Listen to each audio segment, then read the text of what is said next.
You're listening to the Good Question Podcast with Richard Jacobs. Our goal is to make each of our guests exclaim, that's a good question. I don't know the answer. Because when that happens, it means you, the listener, may be inspired to learn more beyond the interview and to ask great questions yourself that lead to new insights. In this podcast, we cover historical and current anthropology, comparative religion, and history. Welcome, and let's get started. Hello, this is Richard Jacobs with the Good Question Podcast. My guest today is Patricia Zurita. She's the director of the East Bay Behavior Therapy Center. We're going to talk about her book, Anxious Procrastinator, How to Accept Yourself and Get Things Done. So I think it'll be a very interesting call. She's a licensed clinical psychologist in California. She's done specialty training up to the doctoral level on treatments such as CBT, cognitive behavioral therapy, and ACT, acceptance and commitment therapy. So welcome, Patricia. Thanks for coming. Thank you so much for having me, Richard. It's great to be back in your podcast. Well, tell me about this book. What led you to write it? Well, over the last 18, 19 years, I have been working with clients struggling with all types of anxiety, from the 4-year-old that is scared of taking the elevator, the 25-year-old person is scared of failing in college, the 30-something-year-old person is scared of unwanted thoughts, to the 50-year-old person dealing with some forms of panic attacks. I have witnessed that many times my clients' anxieties are related to not getting things done. And we all postpone things. We all avoid certain tasks, right? Like, I don't like to do the laundry sometimes. I don't like to write boring reports that I have to do for my career, of course. But there is a difference when procrastination becomes a habit and a way of organizing your work. When every time you have to approach a task, a project, a hobby, or a conversation, you feel overwhelmed. And then you come up with many, many reasons to postpone it, to put it off. And so I see we primarily talk about procrastination in academic settings, but there is a lot of research showing how procrastination is affecting the workforce, how much time we waste in our jobs on an everyday life. It's also part of interpersonal problems, how many conversations we put off because it feels very overwhelming and anxiety provoking. So I think it's a global struggle of a scope that we haven't seen before in the information era, of a time in which we are hustling and there is this culture of doing more and more and being efficient with your time. That levels of procrastinating behaviors have also grown up, have also increased paradoxically, which I find interesting. And I think it's a big struggle. I think it has multi-layers, and I think people are really suffering when they're postponing tasks. No one wakes up every day to say, I'm excited to postpone this project, right? There's a lot of suffering and pain that comes when you make the decision to postpone an activity. Even though it feels really quick and feels comfortable in the moment, there is a lot of negative consequences associated with it. Okay, so procrastination, has it always been bundled with anxiety, or is that more of a new thing? No, I think of it as an anxiety-based struggle, because primarily it's dealing with fears about making mistakes. Usually you will see people struggle with perfectionism, also struggle with procrastination. It's related to fears of not doing things right, or that people will reject you. So I think it is associated with many micro fears that the person is dealing with. Some people like to think about procrastination as an emotional regulation problem, which also makes sense. But primarily what we have 6 core psychological processes driven by anxiety that led a person to put a task off. Your question is actually really, really important too, because some literature have talked about procrastination as a personality trait or as a genetic trait, which is absolutely incorrect. Procrastinating behaviors are learned behaviors, which basically means that the person can learn skills to change this pattern of behaving and relating to activities, projects, and hobbies. So I think historically it has been primarily an anxiety-based struggle. And different schools of thought have looked at it from different lenses, but it has nothing to do with a personality type or with being lazy or not being action-oriented. It's really a struggle of anxiety-based behaviors that have been generalized and reinforced across different areas. What comes first? What happens first? Is the person just like, oh, I don't want to do this, and they let it go, and then as it gets closer, then they get anxious about it? Or like, what is the order of emotions, if any? No, I don't think I have the order of emotions, but what you will witness, and I'm sure you have seen this with the people you work with, is that many times when people are engaging in procrastinating behaviors, they do have the best intentions, they are clear about their goals, but when they're approaching the task or the hard conversation, they sometimes, experience different types of anxiety-based fears, right? Like, will they reject me? What if I don't meet the deadline? This is not good enough. I cannot show it. Or this is too boring. I'm going to be too bored. So there is those uncomfortable feelings. Then, of course, a person's mind come up with reasons why you should postpone the task. Well, you're too tired. You don't have all the tools you need to complete this project. This is not a good time to have that conversation. And then what happens, a person ended up making short-term choices, right? Or quick choices like, okay, I'm just going to do it tomorrow because I have enough time. The deadline is in 1 month. So all those processes,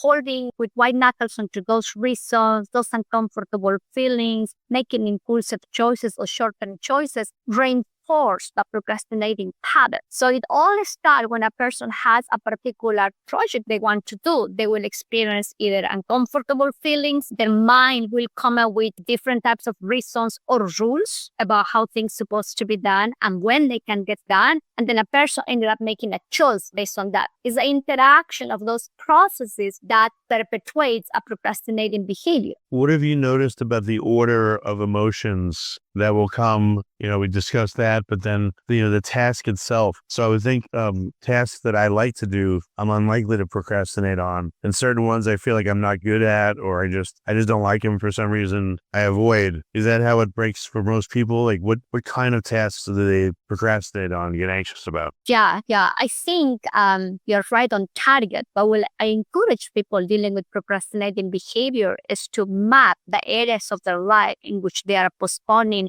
activities, projects, or hard conversations. Those are usually the things we're postponing, and hobbies as well. So they can check if they're postponing activities or tasks in their relationships, in their career or education, in the life they want to have as members of a community, if they are postponing things with their friends. So that will be important to assess the area in which procrastinating behaviors are leading them to a struggle, right? If you postpone something once here and there, that's different. But we're talking about patterns or decisions that you're making often to put things off, that they are going to get in problems, but you keep postponing things.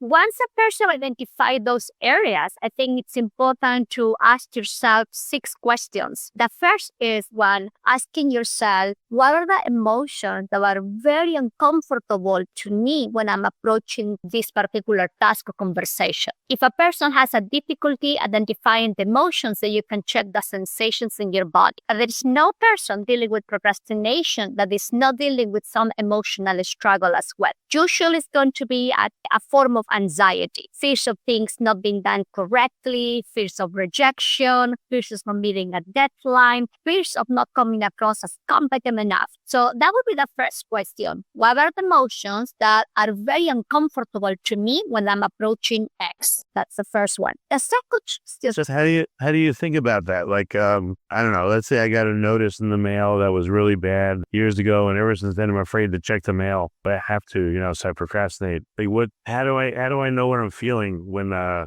start thinking about getting the mail or something? Yeah, so usually every emotion is going to start with a sensation in the body. So what you may want to check is what I am sensing in my body right now. And you can even briefly scan your body from the top to the bottom, right? Is there any sensation showing up in my head, in my shoulders, on my back, my stomach, or my hips, or my legs. There is no emotion that doesn't start with a sensation. So that would be the beginning. And of course, this doesn't have to be very, very precise, right? But you want to help people to actually start recognizing one of the big drivers of procrastinating behaviors, which are the emotions that people get stuck with. So if we cannot recognize emotion, then let's start noticing the sensations in the body. And then you can try to give a name of a feeling to that sensation. But there is no person dealing with procrastination who doesn't get stuck with these emotions or sensations when they're trying to approach something. Okay. So you notice what you're feeling in your body. Is there any points in noticing where it is in your body? Does that, like it was on the left side or the right side or lower or higher? Does that tell you anything like where it is? Yeah.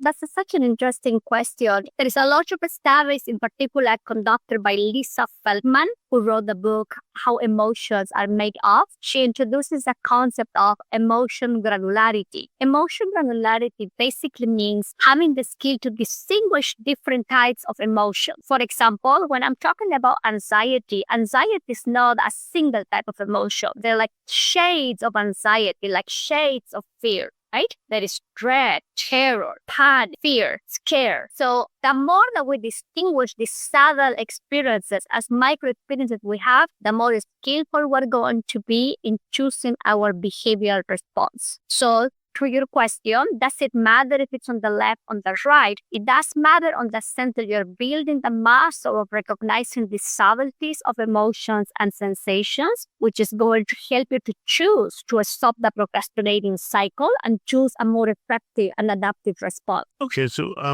don't know if you're feeling an emotion. How do you dampen down the volume of it so it's not overwhelming? Like, oh my God, I can't breathe. And just like freaking out and all that stuff. Like, how do you get it under control where you can say, okay, I'm feeling anxious or something, and then how do you change it for another emotion? Yeah, I think in the case of procrastination, because it's different for, I think, different types of anxiety that one may struggle with. But in the case of procrastination, it is extremely important to notice and name that feeling, right? Like, here comes anxiety, here comes the fear of failing, here comes the fear of not being good enough. And what is also important is to catch those rules or those results that the mind is coming up with about the task that actually prolong the motion. So, for example, if I have to write a report or an essay or a chapter for a book, and when I think about this book, I think, gosh, I'm not going to finish this. It's going to be really bad. No one is going to read this book. So, and then my mind thinks, well, Patricia, you have time. The deadline is in January, right? And actually, you need to read other 50 research papers before you start writing. So those are the reasons that my mind tells me that all what they're going to do is they're going to, help me to feel better and also help me to make an impulsive decision, right? There is a lot of reasons that come that what they do, they calm our emotion down, or sometimes they amplify it. In the case of procrastination, they usually help us as a way to avoid again approaching the task, and they keep us stuck again in the cycle of procrastination. So it is important to notice and name the feeling, the sensations, acknowledge and expect they are going to show up. And it's also important to ask yourself the second question: what are the reasons and rules that my mind is coming up with about this task? Because remember, it's the interaction of that type of thinking with emotions that lead us to make more procrastinating choices. So we have to catch all those thoughts that are actually not helpful in the moment. They feel good in the moment when I tell myself the deadline is in January and I still have to read 25 more papers. Yeah, there's no need for me to write right now. I actually can do it next weekend. When I convince myself that this is a good enough reason, I made a choice to procrastinate writing the chapter of this book, right? So, and the more that I think that way, the more stuck I am going to be. Okay. So how do you know what to replace it with? What emotion? Or do you break the problem down into pieces? Like, all right, in order to do this thing I hate, I have to do 5 steps. Can I at least do step number 1 or 2?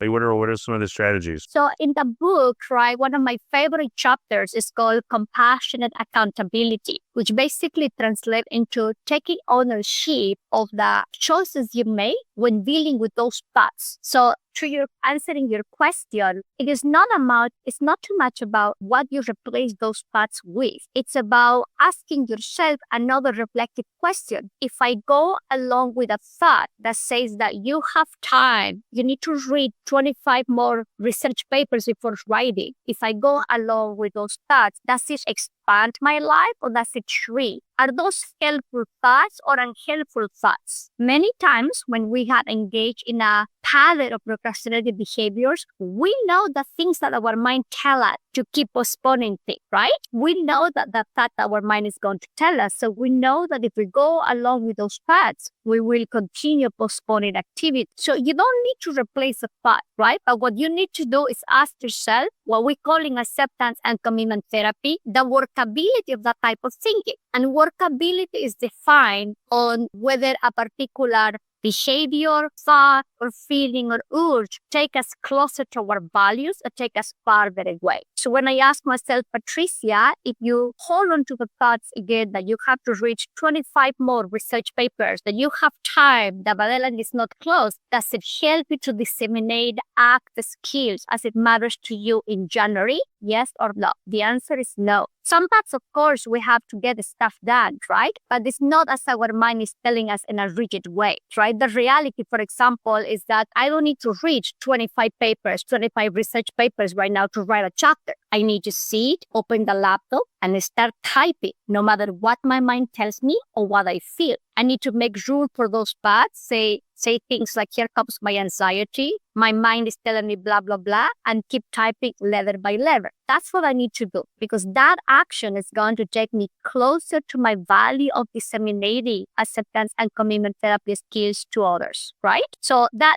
is important, right? So that's an important question. The other question that I invite people to ask themselves is to acknowledge the short-term choices or impulsive choices they are prone to make in a moment. What do I mean by that? For example, hundreds of years ago, I had a client that was struggling taking care of taxes. In the States, we have deadlines to take care of taxes, and it's a big deal if you don't take care of your taxes, right? So every time my client was thinking about approaching taxes, something that, we all know it's important to do, my client quickly would say, well, I'm not in the right mood to take a look to numbers right now. I think it's better if I just do the dishes right now. Or I am not in the right place to look at this series of stuff. I had a hard week. I have a lot of work. I'm dealing with the kids. It's a lot. So I rather to do something small that we need to do. I'm just going to go and take care of the dryer machine that needs to be fixed, right? So they look productive tasks, right? Taking care of the laundry machine that needs to be fixed, fixing the laundry machine, or doing something else. But it's called productive procrastination. Like vacuuming your room or cleaning your ears instead of making a call or writing an essay. It feels like you do, but you're not. You're just, messing around. Exactly. It feels like you're doing something, right? But even fixing the laundry machine or vacuuming or going to do some shopping, right? All that is in the service of avoiding taking care of the taxes in this case, right? So when people have this pattern of procrastinating behaviors, they are making short-term choices, and they usually have go-to behaviors. They know how they're avoiding. It just happens that they haven't spent the time mapping that, right? So another question is ask yourself, what are the short-term choices or impulsive choices I tend to make in the moment when I am considering approaching a task? Well, what about this? When if you're able to map the particular emotions you have about a certain task that you normally procrastinate on, if you do it again, let's say a week later it happens again, you map again, will you always come up with the same emotions, or sometimes does it take multiple mappings to figure out the different ways you'll experience anxiety and procrastination about a given subject? That's such a great question. I usually encourage people to map their procrastinating episodes for at least 2 weeks. That is going to give you enough data, right? If you at least check, every day what you're postponing, and you take a look, what were the feelings? What were the sensations? What were the reasons that my mind told me that I should procrastinate? What are the rules that I have? And what are the short-term choices I make when to procrastinate, right? If you ask yourself those 5 questions at least 5 days a week for 2 weeks, that will give you a good set. You will notice the areas in which you are procrastinating. So I think you don't have to be mapping like 6 months, right? If you have really pay attention to how you are procrastinating, when you're procrastinating, and how often you're postponing for 2 weeks, you will actually see the patterns there. And you will see whether you're struggling more with particular reasons or rules, or you're struggling more with a particular set of emotions, or you are more prone to engage in productive procrastination, right? So I think that is actually quite helpful to look for 2 weeks where you're postponing, how often you're postponing, and in which areas of your life you're postponing activity. So it's like a journal. It sounds like an anxiety and procrastination feelings journal. Well, I think a lot of the work of anxiety starts with stepping back and gently acknowledging that the choices that we're making, driven by anxiety, are coming also as the result or the outcome of micro experiences, right? The micro experience is a particular way of thinking, a particular sensation we're having, a particular feeling, or a particular urge we're having. It's an interaction of those processes that keep us stuck. But yeah, it's like an anxiety journal, just more targeted and focused on procrastinating episodes. Well, it might be, I don't know, you probably have this already, but like if you made a branded anxiety and procrastination journal and you put the questions in there like prompts that someone could ask themselves every time they're feeling like this, give them like a physical journal with a pen and stuff, and maybe they fill it out that way and give it to you. It might be a cool item you could use in your practice. Yeah, I think that is a great idea. So certainly for the work that I do as a therapist coach, right, we are logging all the time, right? But the purpose of writing things down or taking notes on your cell phone or your iPad, it's really more about stepping back from the process and then checking what's driving this, right? I think especially in the information era, we are so used to live really fast, to get things done. And that's how we also get stuck, right? So I think it is important to really step back, slow down, and check what is really driving this procrastinating behavior. What if someone's answer is, I don't know. Is it because they're tense and they can't figure it out? Or do some people they're so avoidant, their mind blanks and they don't know what they're feeling? That's a great question, Richard, because, I laugh about this with my students, right? I think that it is very common that when we are stuck with anxiety, sometimes we know it's because I'm afraid of this annoying thought, I'm afraid of failing, or I'm afraid of driving on the freeway. Those are specific triggers. But there is also a lot of times in which we are not in touch or in contact with the internal experiences we go through. If you think about how we have been raised, I don't remember my mom telling me, can you check for a moment what you are sensing or feeling right now?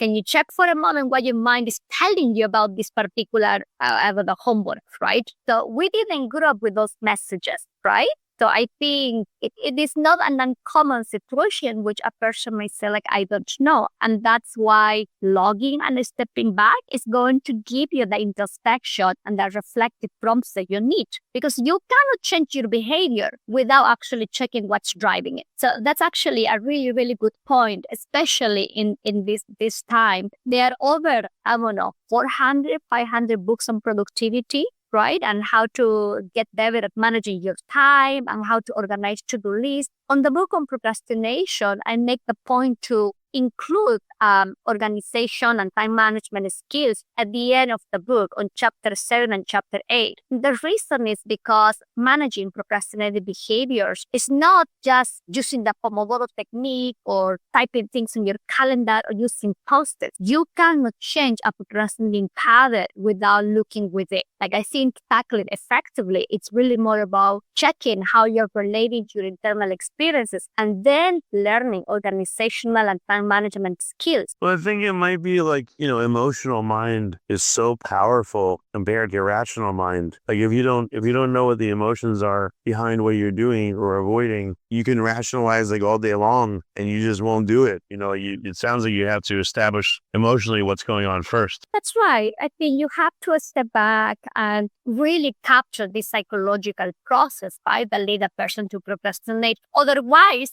right, you can read thousands of productivity books and talk about productivity hacks, but none of that is going to be long-lasting and helpful if you don't check the relationship that you have with your internal experience. That's where the real change and the long-lasting change starts. Okay. Yeah, we're getting close to the top of the hour. How do people take the first step to get help with you? Like, where can people get help? Only California or the whole U.S. or the world? And how do they contact your office for help? And should they start with your book? Like, what's your recommendation? Yes, thank you for asking. People can get a hold of me on my website, www.thisisdrz.com. And I currently offer therapy in California and coaching for anyone outside of California. And of course, my work, whether that's in therapy or coaching, is focused on anxiety-based struggles. If people are dealing with procrastination, they can start by getting the book. It's a very, I think, actionable and compassionate, evidence-based workbook. It only has 8 chapters and it's full of exercises. It's full of exercises and micro skills that I'm teaching the readers in every chapter. Next year in 2026, I'm hoping to launch an online class where anyone is struggling with procrastination. So that will be a complement to the workbook. Okay, very good. Well, thank you so much for coming, Dr. Zurita. I really appreciate it. Thank you so much for having me, Richard. I really appreciate our conversation. If you like this podcast, please click the link in the description to subscribe and review us on iTunes. Thank you for listening to the Good Question Podcast. Please email support@thegoodquestionpodcast.com if you have any referrals to great guests for us to interview. Visit thegoodquestionpodcast.com to hear more interviews. And please help us spread the word by rating and reviewing us on Apple Podcasts, iTunes, Spotify, YouTube, or wherever you listen to this podcast.